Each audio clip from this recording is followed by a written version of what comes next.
Ya, entonces vamos a continuar con el modelo atómico de Bohr. Estamos en la parte 2 porque va a ser una aplicación del modelo atómico de Bohr. O sea, un extra que no vimos la semana pasada que yo solamente enuncié, ¿cierto? Y según lo que hayamos visto en el modelo atómico de Bohr, ¿cierto? Se basaba, es una continuación de lo planteado por Rutherford, solucionando los problemas que había visualizado, que había detectado Bohr, que no podía explicar el modelo de Rutherford, por eso plantea uno nuevo. Y según este modelo, ¿cierto? Los átomos tienen órbitas que se dividen por niveles de energía, y que estos niveles de energía aumentaban desde los más cercanos al núcleo hacia las más lejanas. Y que en función del nivel energético de las órbitas era la capacidad de electrones que podían ubicarse en esas órbitas. Y de acuerdo a eso habíamos visto que cada órbita tenía una capacidad máxima para poder albergar electrones en ella. Según lo que nosotros vimos, observen bien este átomo, esta representación atómica. Nosotros, ¿cierto? Por efectos prácticos y de espacio, vamos a calcular siempre todas las partículas subatómicas. ¿Esto qué quiere decir? Vamos a calcular protones, electrones y neutrones. Pero en nuestros dibujos de átomos no vamos a dibujar protones y neutrones. No vamos a dibujar las partículas del núcleo, porque si no nos quedan ya dibujos muy grandes. Nos vamos a concentrar en ubicar los electrones, que son los que se van distribuyendo en las órbitas. Pero aquí, ¿cierto? En este dibujo tienen representado el núcleo con sus protones y neutrones. Pero nosotros eso no lo hacemos, solo lo calculamos. Observen este átomo. Fíjense en los detalles. Fíjense en sus órbitas. Anoten si es que es necesario dejar algún registro de algo que hayan observado en este átomo. Ahora, respóndanme. ¿A qué átomo representa? ¿A qué elemento corresponde ese átomo que está ahí?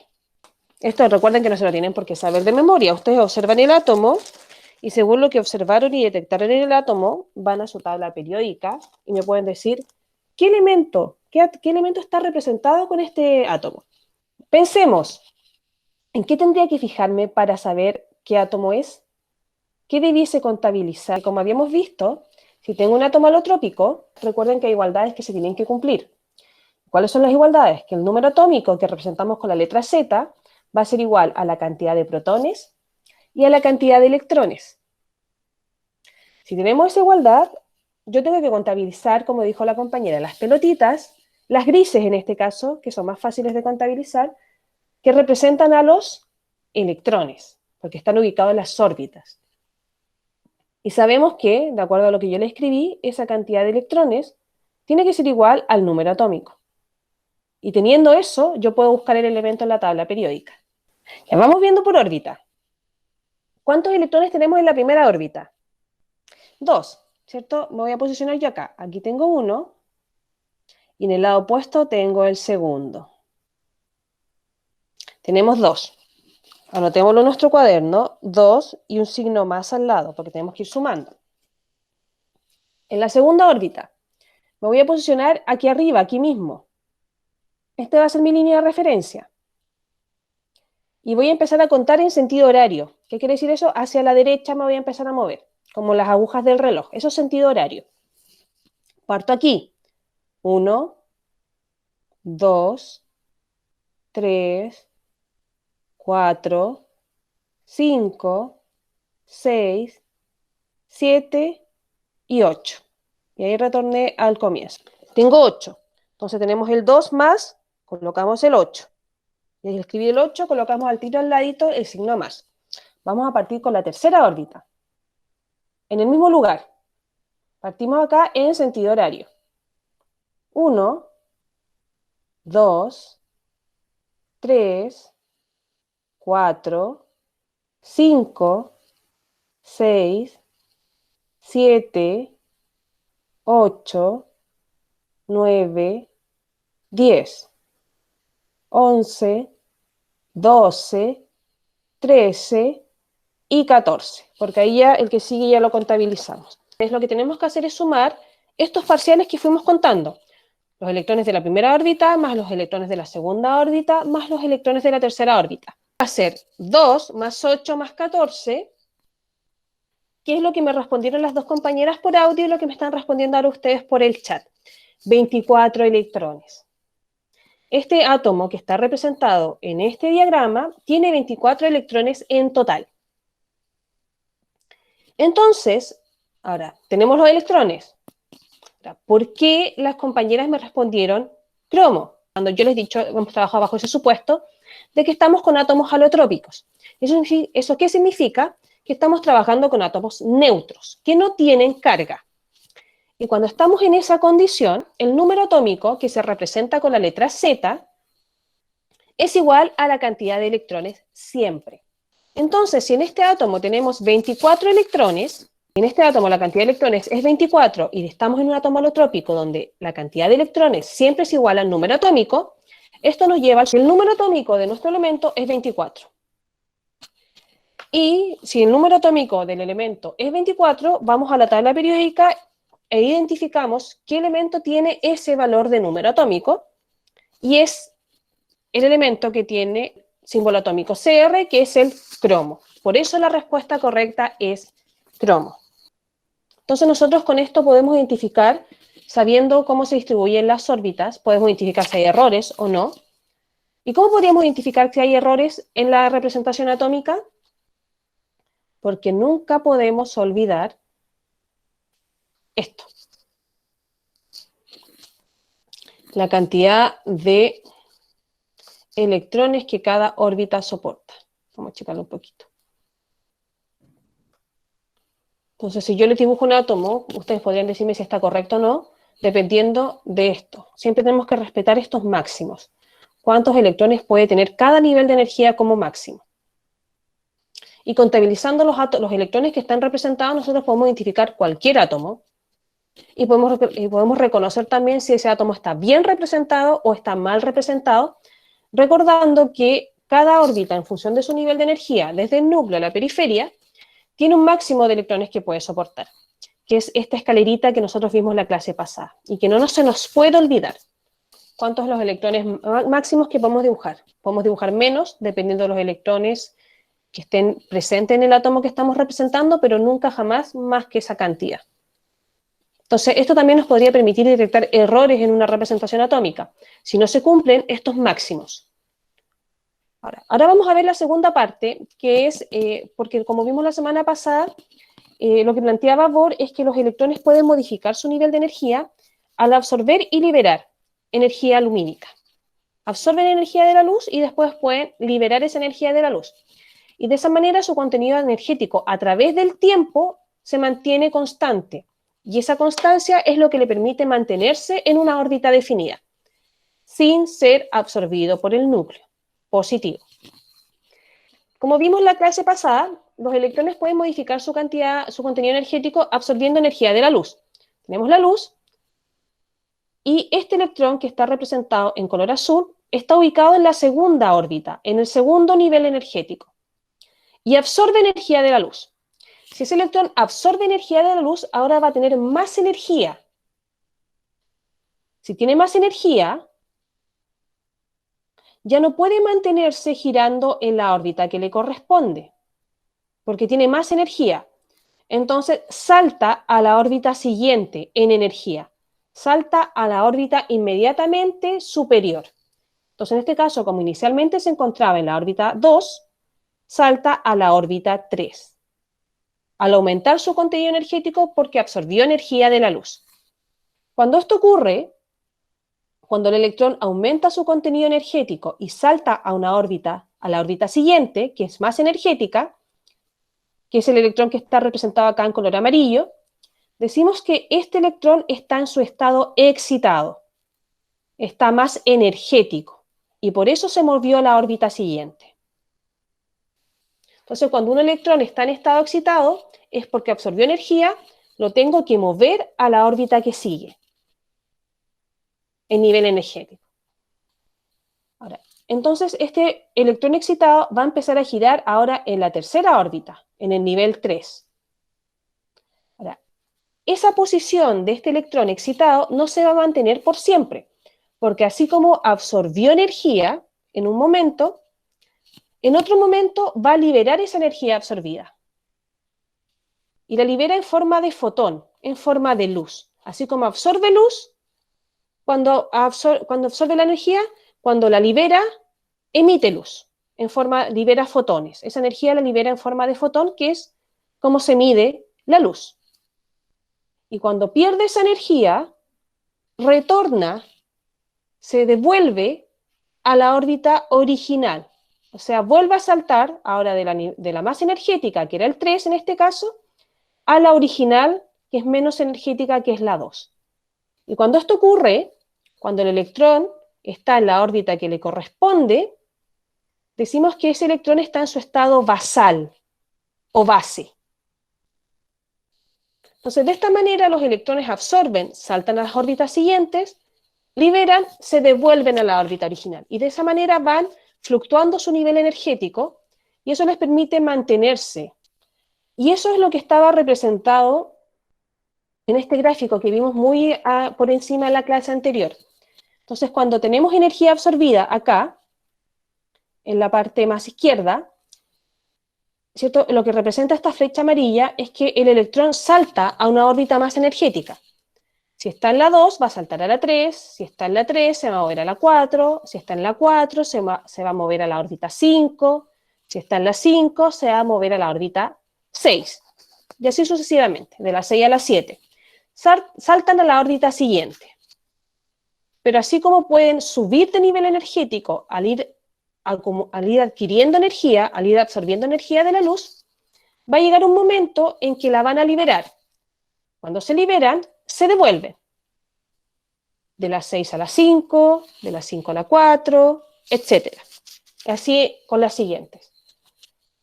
Y si se fijan, en este caso, esta liberación de energía, porque la absorción está representada con un solo color, amarillo. La liberación está representada con distintos colores. ¿Por qué? Porque la luz es una onda. Entonces, como una onda tiene un espectro definido. Y cuando el electrón absorbe, absorbe toda la luz. Pero cuando la libera, libera una específica. Un espectro de luz específico. ¿Y cómo sabemos que libera un espectro específico? Por el color. Cada espectro dentro de la luz tiene un color. Entonces, cuando un átomo libera, o cuando un electrón libera esta energía en forma de luz, la libera con un color específico. Y cada elemento químico tiene un color específico en cómo libera esa energía al perder el electrón, esa energía en forma de luz. Entonces, yo podría reconocer un átomo simplemente visualizando qué luz emite. La luz que emite al perder energía los electrones es única para cada átomo. Cada átomo libera un color definido. Entonces, a partir del color que emite, yo puedo reconocer a qué átomo, a qué elemento corresponde ese átomo en función de la luz que genere al liberar energía a un electrón. Esto se utiliza mucho, por ejemplo, en física, en la parte astronómica. Porque siempre aparecen a veces estudios, aparecen como noticias de que se sabe que hay tal elemento químico en un planeta. Uno dice, ya, pero ¿cómo saben que ese elemento químico está en ese planeta? Si nadie ha estado en ese planeta para tomar muestras. ¿Cómo saben eso? A partir de la luz que emiten los electrones al liberar energía. Reconociendo el tipo de color que emite, uno puede reconocer el elemento químico que está ahí presente. Entonces, esto es específico para cada elemento. Cada elemento emite una longitud de onda específica que se traduce en un color, que permite reconocer los elementos químicos. Bueno, entonces tenemos que recordar nuestros materiales, compás, tapas o bases redondas de distintos tamaños, porque vamos a dibujar más átomos ahora. Y recordar las igualdades, sobre todo esta. Esta igualdad no se les puede olvidar, que en estado alotrópico, el número de electrones siempre va a ser igual al número atómico, para poder trabajar a partir de la tabla periódica. No, me están preguntando si cambia de elemento cuando se excita. No, porque salta de una órbita a otra. Y tienes la misma cantidad de electrones, pero ¿qué es lo más importante para definir la identidad del átomo? Los protones. Recuerden que la cantidad de protones es la que da el número atómico de un elemento. Entonces, para que un elemento cambie de identidad, tienen que modificarse la cantidad de protones. Pero si cambia la cantidad de electrones, sigue siendo el mismo elemento, porque los protones se mantienen. Los protones son los más fundamentales para definir el número atómico, son los que le dan la identidad al átomo. Entonces, si la cantidad de protones se mantiene independiente de lo que pase con los electrones, sigue siendo el mismo elemento. Si modificamos la cantidad de protones, ahí sí ya cambia el elemento que estamos trabajando. Ya me está preguntando, ¿y qué pasa si se excita un electrón en la última órbita? Cuando ya se excita en la última órbita, lo que puede ocurrir es que se libere. Y ahí, lo que se va a formar es lo que nosotros ya vimos, pero ahora no vamos a trabajar, vamos a volver a trabajar más adelante. Ahí lo que se configura es un ion. Se forma un ion y la parte de iones la vamos a retomar y cómo dibujar iones, cómo reconocer iones, cómo reconocer qué tipo de iones va a formar cada elemento y cómo va a ocurrir esto lo vamos a ver más adelante. Pero sí, se puede excitar un electrón de la última órbita y finalmente salir disparado y en ese caso se va a formar un ion. Y un ion es un átomo que tiene una cantidad de electrones distinta a la cantidad de protones. Las cargas positivas y negativas no están igualadas. Vamos a dibujar los átomos y vamos a dibujar primero el átomo como lo vimos la semana pasada. Entonces, para estos ejercicios, yo les voy a entregar información. Vamos a dibujar el cloro. Ese es el elemento que vamos a trabajar. Y yo les voy a dar el elemento que vamos a trabajar y les voy a decir las condiciones. Vamos a colocar aquí que en la primera órbita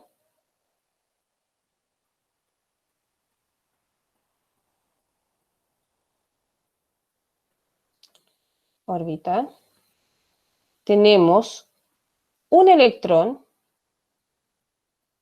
excitado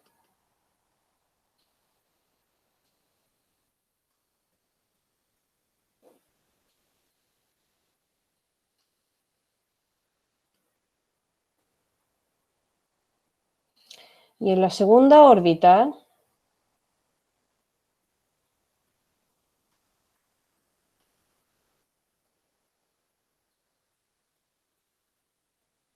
tres electrones excitados. Esas son las condiciones. ¿Ya? Entonces, esto yo se los voy a entregar, así va a ir escrito en la guía. Yo les voy a dar el elemento que tienen que representar y las condiciones. Entonces, con esas condiciones, lo primero que vamos a hacer es dibujar el cloro en su estado basal.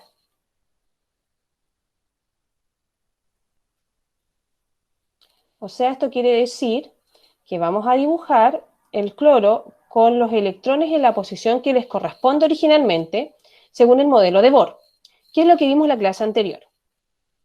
Entonces, para esto primero necesito el número atómico del cloro. ¿Cuál es el número atómico del cloro? Me lo pueden escribir por chat o decirlo por audio. 17. Y si su número atómico es 17, ¿cuántos electrones tenemos que representar en este modelo? ¿O en esta representación, dibujo? 17. Recordemos que esto siempre es igual. Tenemos eso. Entonces vamos a primero hacerlo conceptualmente y después dibujamos. Entonces, en el estado basal, en la primera órbita, ¿cuántos electrones voy a dibujar? 2 electrones, porque no puedo dibujar más. Este es el máximo. 2. Y al dibujar esos 2, ahora me quedan 15 por ubicar. Porque tenemos que recordar esta escalerita, que me da las capacidades máximas. Esto no se nos puede olvidar. Entonces, tenemos la primera órbita. Ahora, en la segunda órbita,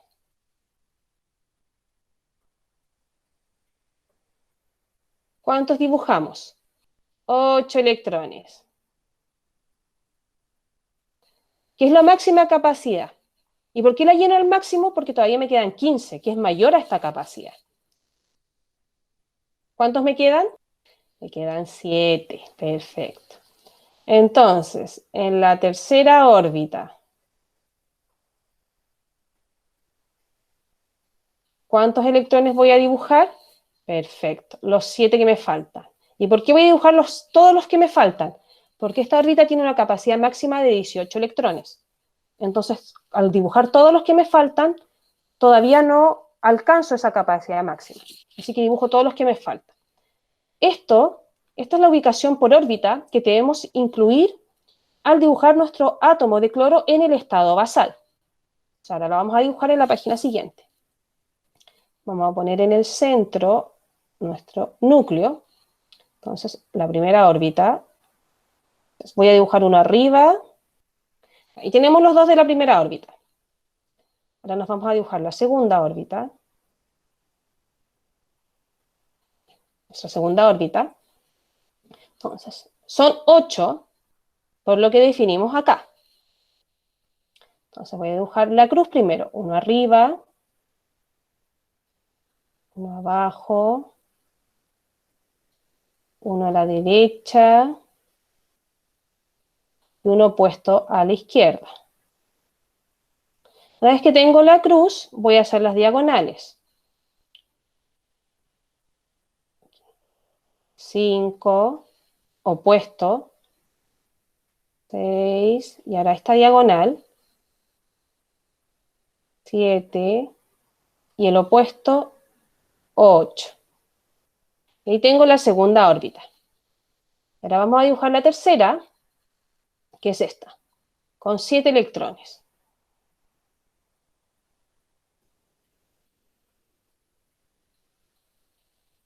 Entonces, vamos a hacer igual la cruz.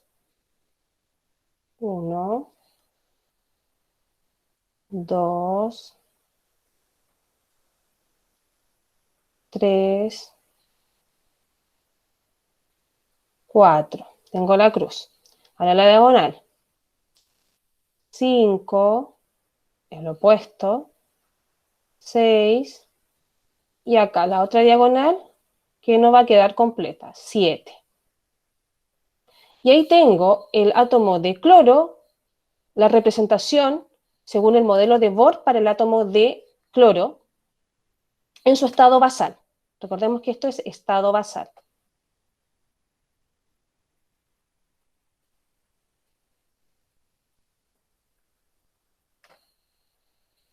Del cloro. Ahora vamos a movilizar los electrones. Entonces, vamos ahora a ver el cloro en el estado excitado.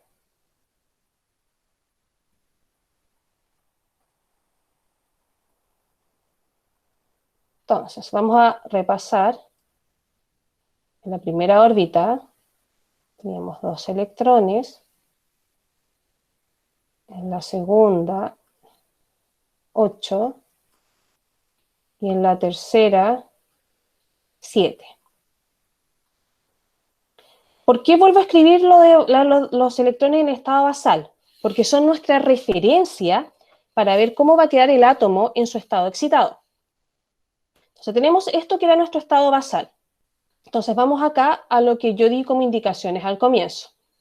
En la primera órbita hay un electrón excitado. ¿Eso qué quiere decir? Que un electrón de la primera órbita va a saltar a la segunda órbita. Eso quiere decir que tengamos un electrón excitado en la primera órbita. Que uno de estos electrones va a aumentar su nivel energético y al hacerlo va a saltar a la segunda órbita. Entonces, cuando esto ocurra en nuestra primera órbita, ahora, en el estado excitado, ¿cuántos electrones van a quedar? Un electrón, porque hay uno que se excitó y se fue al segundo nivel. Ahora, teníamos 8 originalmente, y llegó uno. ¿Cuántos electrones tengo ahora en la segunda órbita? 9. ¿Puedo tener 9 electrones en la segunda órbita? No, no, porque estoy sobrepasando la capacidad. ¿Pero qué me dice el ejercicio? Que en la segunda órbita hay 3 electrones que están en estado excitado. ¿Eso qué quiere decir? Que de estos electrones que tengo ahora, 3 que están en estado excitado se van a mover a la siguiente. Entonces, al pasar esto, ¿cuántos electrones definitivamente van a quedar en mi segunda órbita? ¿Cierto? Tenía 9 y se van 3. Me van a quedar exactos 6 electrones en la segunda órbita. Entonces, a pesar de que llegó uno, llega uno, pero también se van otros electrones, la cantidad de electrones que quedan en la segunda órbita está dentro de los límites que soporta mi segundo nivel o segunda órbita. Y ahora, ¿cuántos van a quedar en mi tercera órbita? Van a quedar 10, porque tenía 7 originalmente y llegan 3. Van a quedar 10 electrones en la última órbita. Y está bien, los vamos a dibujar todos en la última órbita porque la capacidad máxima de esta órbita son 18 y todavía no la he alcanzado. Así que puedo dibujar estos 10 electrones tranquilamente en la última órbita. Entonces, aquí tenemos la distribución de los electrones en el estado excitado.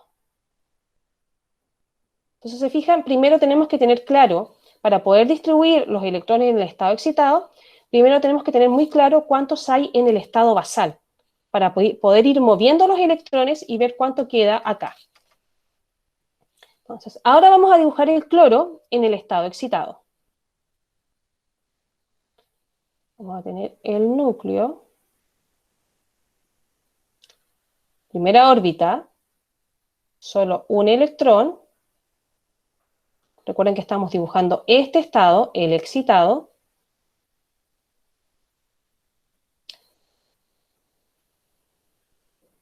Segunda órbita, 6 electrones. 1, 2, 3, 4, la diagonal, 5 y 6. Y finalmente, la tercera órbita, que por lo que aquí nosotros calculamos, me indica 10 electrones.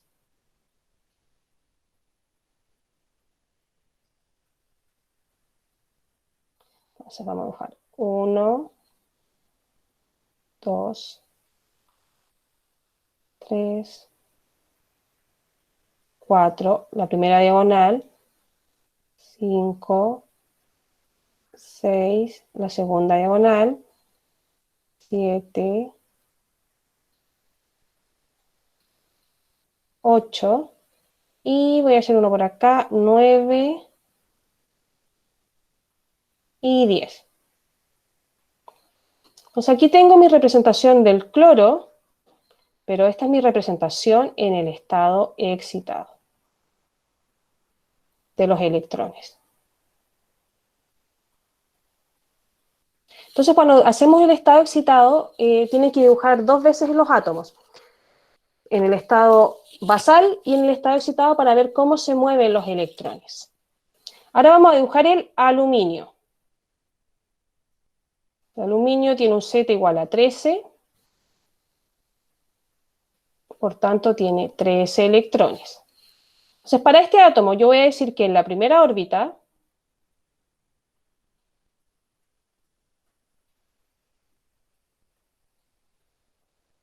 vamos a tener 2 electrones excitados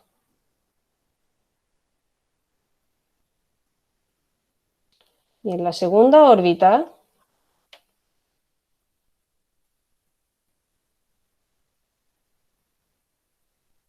vamos a tener 4 electrones excitados.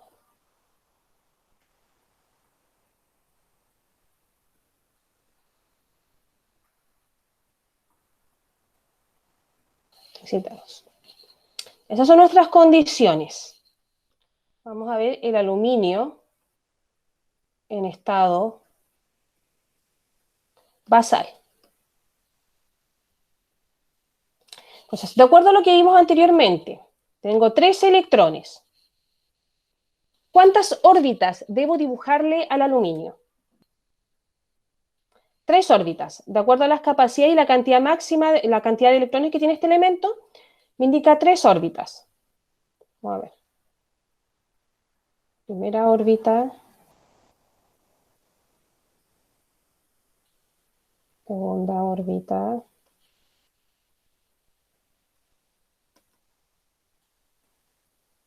Y tercera órbita.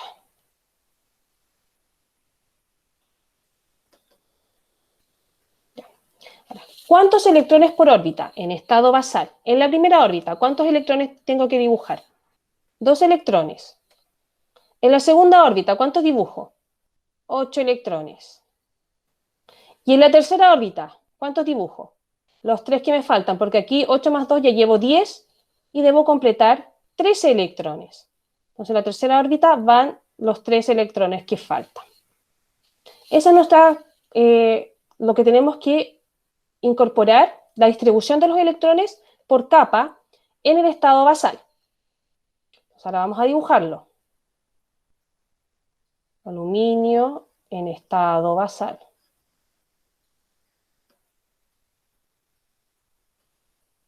Entonces, el núcleo,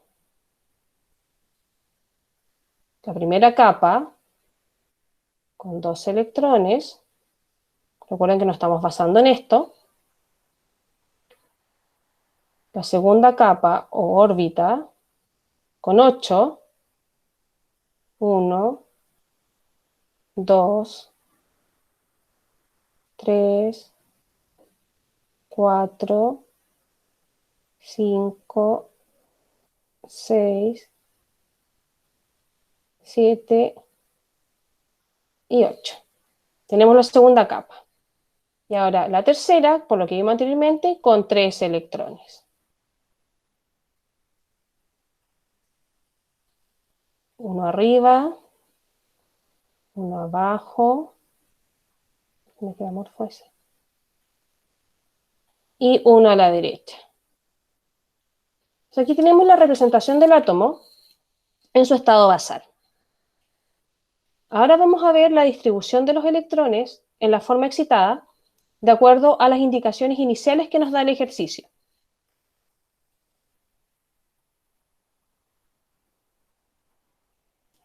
En estado excitado.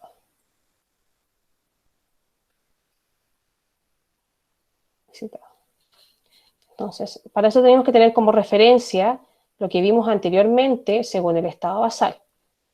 En el primero eran 2 electrones, en la segunda eran 8 electrones y en la tercera 3 electrones. Este era lo que habíamos definido para el estado basal. Entonces, ¿qué me dice el ejercicio? Que en la primera órbita tenemos 2 excitados y en la segunda órbita tenemos 4 excitados. Según eso, ¿cuántos electrones van a quedar en la primera órbita? 0 electrones. ¿Por qué? Porque los 2 electrones que están ahí están en estado excitado, o sea, los 2 se movilizan a la órbita siguiente. Entonces, 2 menos 2, me van a quedar 0 electrones en la primera órbita. En la segunda órbita, ¿cuántos electrones van a quedar? 6 electrones. ¿Pero por qué? Llegan 2. Al llegar estos 2, voy a tener 10 electrones. 8 más 2 me dan 10. Pero el ejercicio me dice que hay 4 en estado excitado en la segunda órbita, por tanto hay 4 electrones que se van de la segunda órbita a la tercera. Entonces 10 menos 4 me da finalmente 6 electrones, que son los que colocamos acá. Y en la tercera órbita, 7 electrones. ¿Por qué? Porque yo tenía 3 originalmente y llegan 4. 3 más 4 me da 7. Entonces aquí tenemos la distribución de los electrones en los distintos niveles en los estados excitados. Entonces ahora vamos a dibujar este átomo. Entonces ahora vamos a dibujar el aluminio en estado excitado.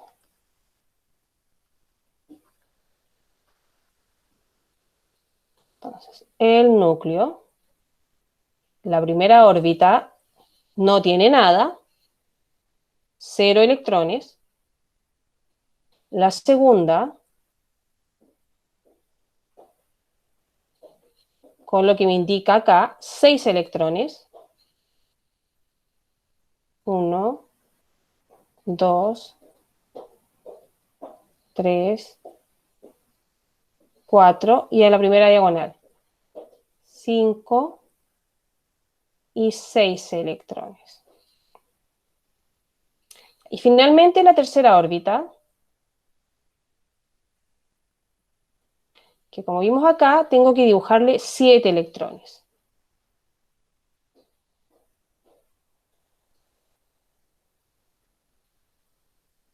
Tres, 4, 5, 6 y 7. Aquí tenemos el mismo átomo, el aluminio, pero representado con los electrones en sus estados excitados. Entonces, si nos fijamos en la parte anterior, ¿cierto? Acá tengo 2 más 8 me da 10, más 3 me da 13. Tengo 13 electrones acá, en total, distribuidos de esta manera, y acá tengo 0 más 6 más 7, tengo los mismos 13 electrones, pero distribuidos de manera diferente.